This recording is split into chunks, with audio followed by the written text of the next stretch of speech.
Showtime.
Hi, everyone. Welcome to the Rosie and Bill Show. Our guest this week is an award-winning artist who is in demand. She is working nonstop all over the country in the pursuit of a lifelong dream. Please welcome to the Rosie and Bill Show, singer, songwriter, and the pride of Huntsville, Ontario, Alexis Taylor. Alexis, welcome to the show. Hi, thank you so much for having me. Of course, we are excited. You've got a lot going on here. I do, yes. Never a dull moment.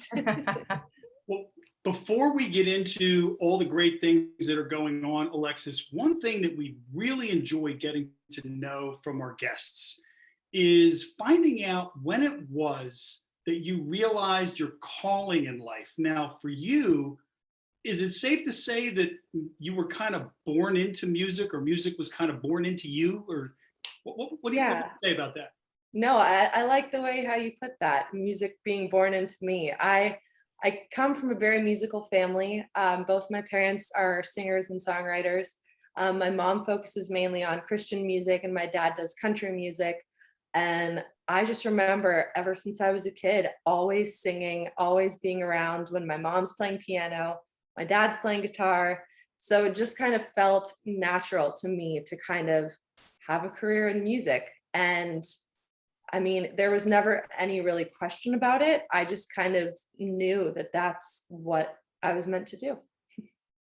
That's pretty powerful. So, so many times that people maybe dabbled in other things and then they may have had sort of that epiphany or that light bulb moment, but wow, to have it there from the beginning, as you're saying that, I'm thinking, how cool must that be?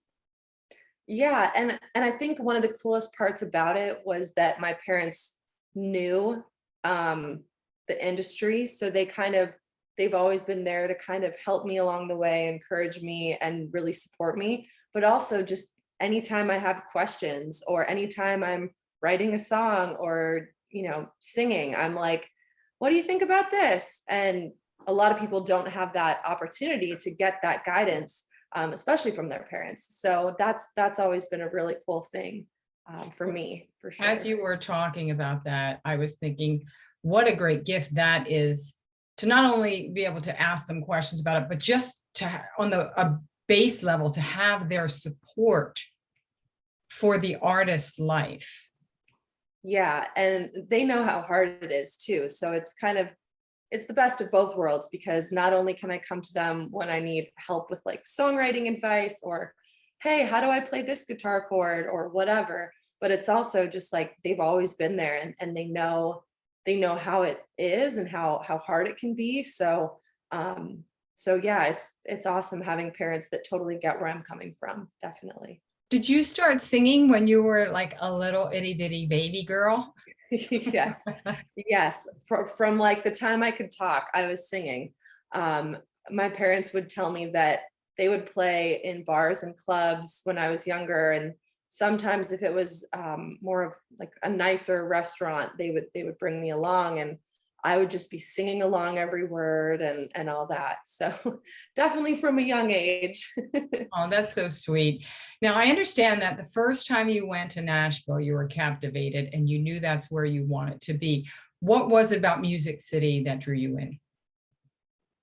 What didn't draw me in? I mean, have you guys ever been to Nashville? Yes. We were So just talking about that before you joined us. yeah, there's just this magic about the city, and I just fell in love with all of the sights and sounds of Nashville, and being from Canada too. I think I just felt right at home because country music was always what I listened to growing up, and getting to stand right on Broadway and listen to every single bar on every single like street, every avenue, everything, just music. And to someone who, might not like music that much, it's like, oh my goodness, make it stop. It's chaos. But for me, I was like, oh my goodness, this is beautiful. Like you hear 30 different bands from 30 different bars on 3 different floors of every place. And it was just amazing to me. And the amount of talent that the city has too, it's incredible. That's true. It really is. And I know when I was there, it was the middle of the afternoon and we walked into one place and it was a solo artist, just acoustic solo artist. And we just sat down and we enjoyed that. It's nice that you can enjoy music kind of any time of the day. And you're right, there's so many talented people. Yeah, there is no shortage of talent in this place for sure. So it wasn't a difficult transition for you then to move from a small town in Ontario to Nashville?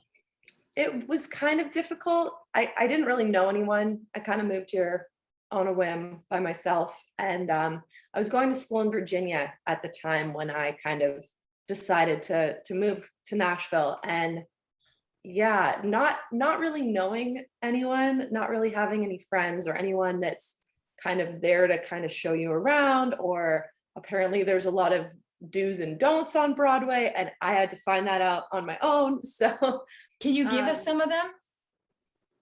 well, apparently I remember singing in this one bar, and I was playing a double downtown on Broadway, and I said, okay guys, like make sure, if you're gonna hang out, come hang out at the next bar I'm playing at. I'm playing there later tonight.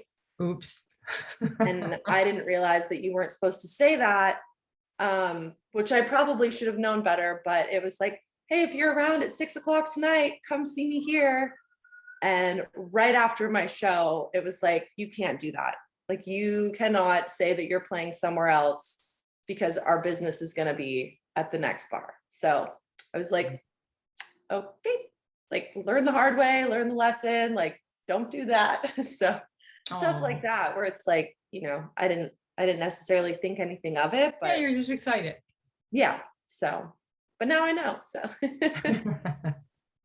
Yeah, now you just write it down and pass out little notes quietly to the audience. Here, pass this down the row. Yeah.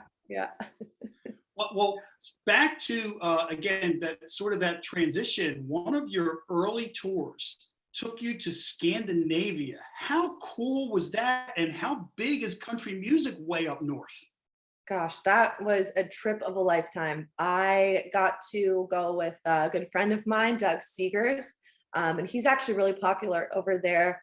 And country music is huge over there. And I didn't even realize how big it was when I initially decided to go and tag along opening up for Doug. People were just so amazing. And it was just such an incredible experience, not only like seeing, Sweden and Norway and Germany and all those places I'd never been. It was my first time over there. So that was really cool. But just also being on tour with someone who knew the ropes of music and very, very humble, very talented, very gracious in the way that he was like, okay, like, if you want to do this, you can do this. And, showing me how he writes songs and, here, let me have you come up on stage and use my band. If you want to come and do a few songs while I'm on stage. So it was really cool to see just someone who really wanted to help me and support me, and also just how he handled music and how he wrote and played country music and everything in between. It was such an amazing trip. That sounds incredible. If you notice behind Bill, you can see he put some things up there in honor of that trip. I've I got love the it. Viking ship. I've got a Sweden hat and a Norway hat. And I must confess, Alexis, I'm Scandinavian, so I'm Swedish and Norwegian. So I kind of knew it was a big deal, but I asked the question anyway, because I really wanted to hear about your trip.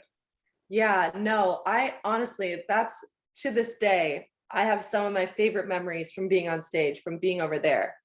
Everyone was just so wonderful and so nice. And especially in like the more northern towns, a lot of the people that we met in Sweden didn't necessarily speak full English. They could speak some, just depending on where we were.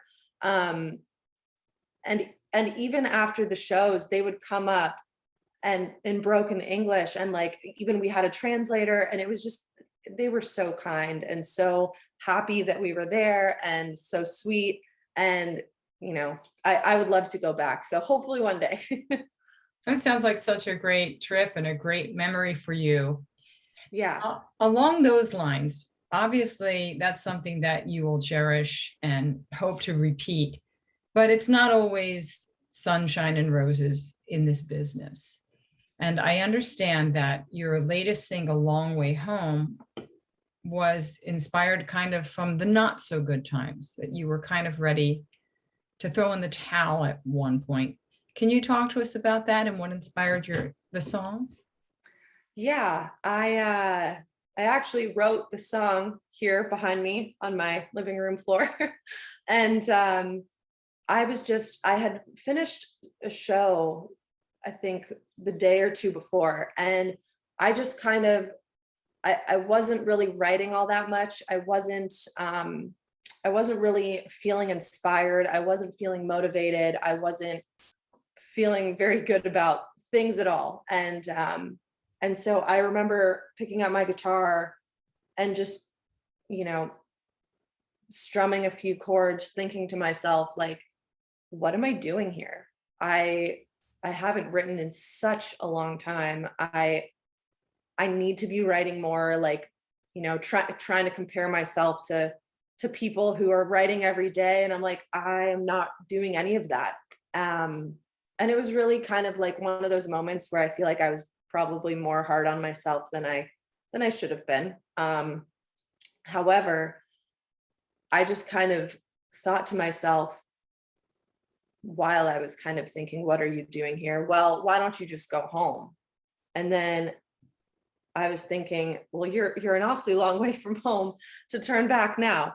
So that's kind of what started the idea behind Long Way From Home. I then, of course, picked up my guitar and started writing Long Way From Home. And the chorus kind of came first, and then the verses came. Because for me, being from Canada, especially, very, very long way from home, but I also feel as though that song really resonated with me, and the whole struggle of, okay, you've come this far. Do you really want to quit? Like, I can't really quit. There's a lot of people who are depending on me and believing in me and have supported me, and I don't want to hurt them by calling it quits and throwing in the towel.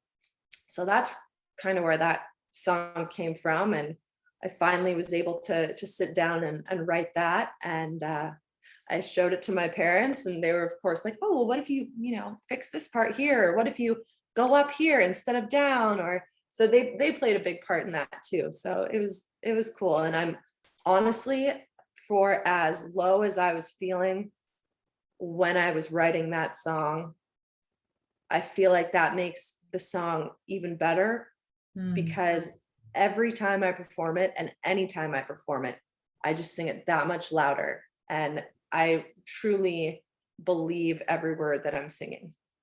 Oh, that's great. I know one of the lines that resonated with me was, "The Lord, please forgive me. I'm losing my faith." I was like, oh, Yeah,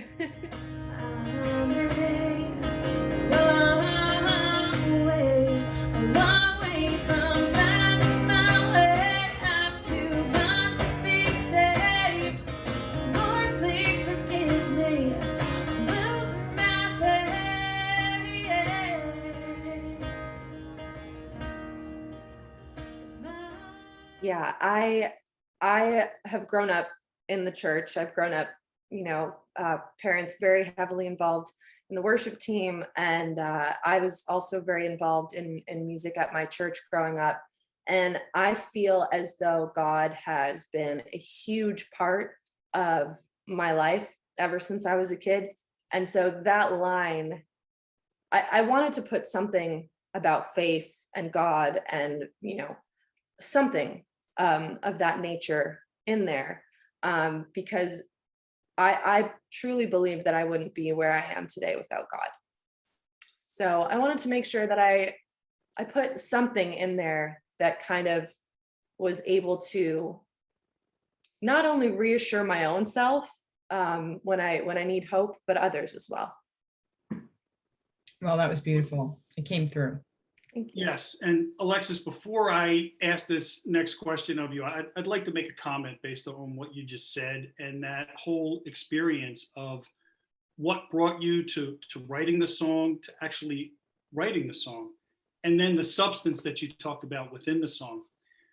You're from Canada. We're from just outside of Philadelphia, the land known for Rocky Balboa, where it's not about how hard you hit, it's about how many times you can get hit and keep coming forward and keep moving forward, because that's how winning is done. And that's exactly what you did. And using your faith and finding that strength, just to me, I love hearing stories like that. And I just want to congratulate you for not giving up and not throwing in the towel, but hanging in there and coming up with an absolutely beautiful song. So congratulations on that. Thank you. You are so sweet. You're very welcome. And now my question, but first one other quick comment, because anyone who's seen your Facebook page, of which I'm a big fan of your Facebook page, can see that on any given day of any given week of any given month, you are out somewhere playing a gig in some city, some state, some country, somewhere. How do you keep up that crazy schedule, and how do you manage to keep your voice in such great shape? Lots of NyQuil, or ZQuil, I guess I should say. I need like a calendar that I could write everything down on. I use my phone a lot to make sure, I have everything in check, but getting sleep, I feel like, is the most important thing to me, to get, staying my voice all upkept and everything, and trying to make sure I'm energized and whatnot. So just sleep and my calendar. That's kind of how I try to keep everything straight. And I love traveling, so I kind of have the best of both worlds, where it's like, even though I'm on the road, I love exploring, I love going on adventures, I love hiking. There's really so much free time that I have when I'm not on stage, when I'm not performing. So I'm pretty lucky in that sense. I get to not only have adventures, go out and do fun things, but then also explore new cities and sing in those new cities as well. What have you got coming up fun in 2020, for the rest of 2022? I'm in Michigan, I'm in Oklahoma, just lots of places. So super excited about my upcoming shows. And then also I'm planning on releasing some new music next month, fingers crossed. So, well, Alexis, I have one last question for you, and that is this. As an artist, singer, songwriter, performer, kind of encapsulate it all, what does success, or what will success look like for you? And when will you know that you've achieved it? I feel like that's a tough question for me, because I'm always setting goals for myself. I think success for me would be to be able to not only provide for myself and my family, but also providing enough to others that are in need. So it's not necessarily about a record deal or a publishing deal or sold out tour dates. I just want to be able to, not only give back to my family for all the years of them helping me and supporting me and everything in between, but also just giving back to the community. And, I've got a lot of big plans and big dreams of, one day trying to open up an organization and trying to help, not necessarily, in my hometown, there's not really a very big music program in my hometown. And for me, that was something that really changed my life because I had such an amazing music teacher. And so I want to be able to still help people and propel high school students that, maybe they don't know what they want to do, or maybe they have a passion for playing guitar or piano or something. I want to try to help get that started. Because I think after I graduated, the music department kind of cut its funding in, I'm not sure how much funding, but they cut the funding a little bit. And so it's just been something that's been on my heart to kind of, pay it forward and do that kind of stuff. So basically success for me would be just being able to make enough money to do all that and make that kind of come to fruition. That's a worthy goal. And it's true that you never know the impact that programs like that can have. That can make the difference between someone saying, wow, now I know what I want to do with my life. And I feel like I know that I have the ability and the training and the talent to go do it, So it is important, especially with things that have programs that have been cut. Now, you mentioned record deals and selling out arenas and things like that. What is it that you like about where you are now as an independent artist?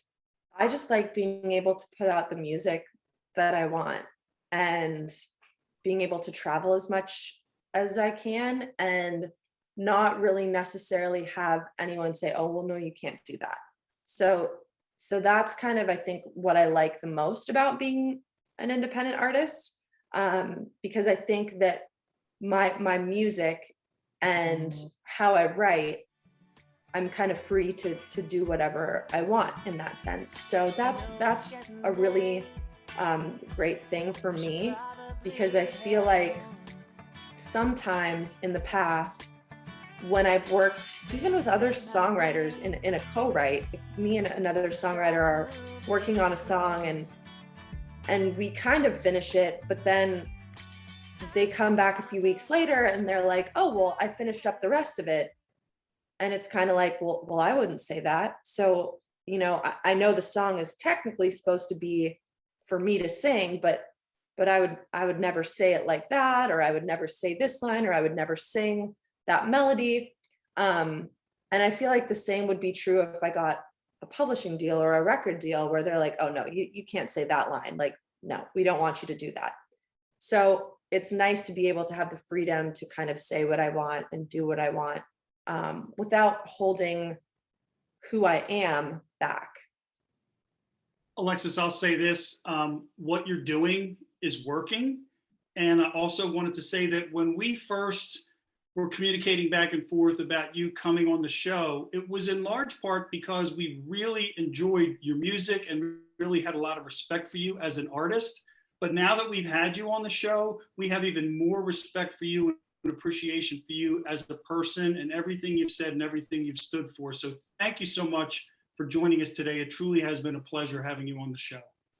Well, thank you again so much. And I really appreciate that. And I mean, you guys must see hundreds of people come on the show. So that really does mean a lot. Thank you.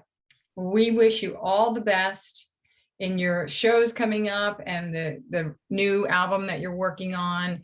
And you're fantastic. And I'm sure you have a bright future ahead. So thank you again for sharing that with us. Folks, thanks for tuning in, and we'll see you next week.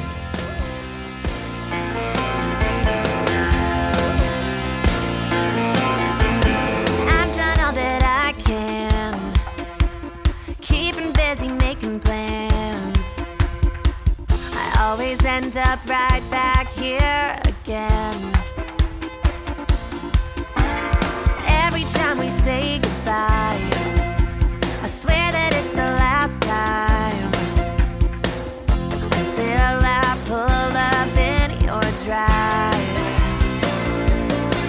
Don't know how much more that I can take. No, I can't keep going on this way. I can't stop. No, I can't turn it off.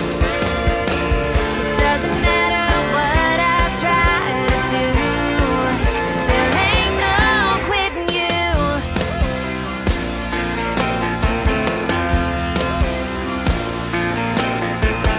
Thought that I could wait it out and play it off somehow, like you ain't been the only thing I'm thinking about.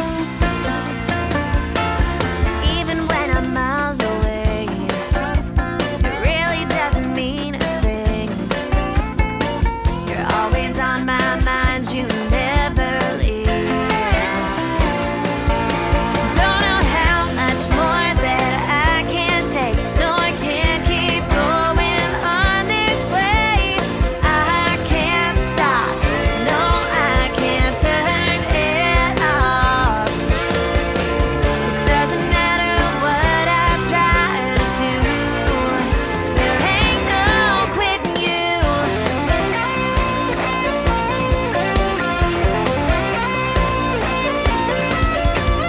What's a girl to do?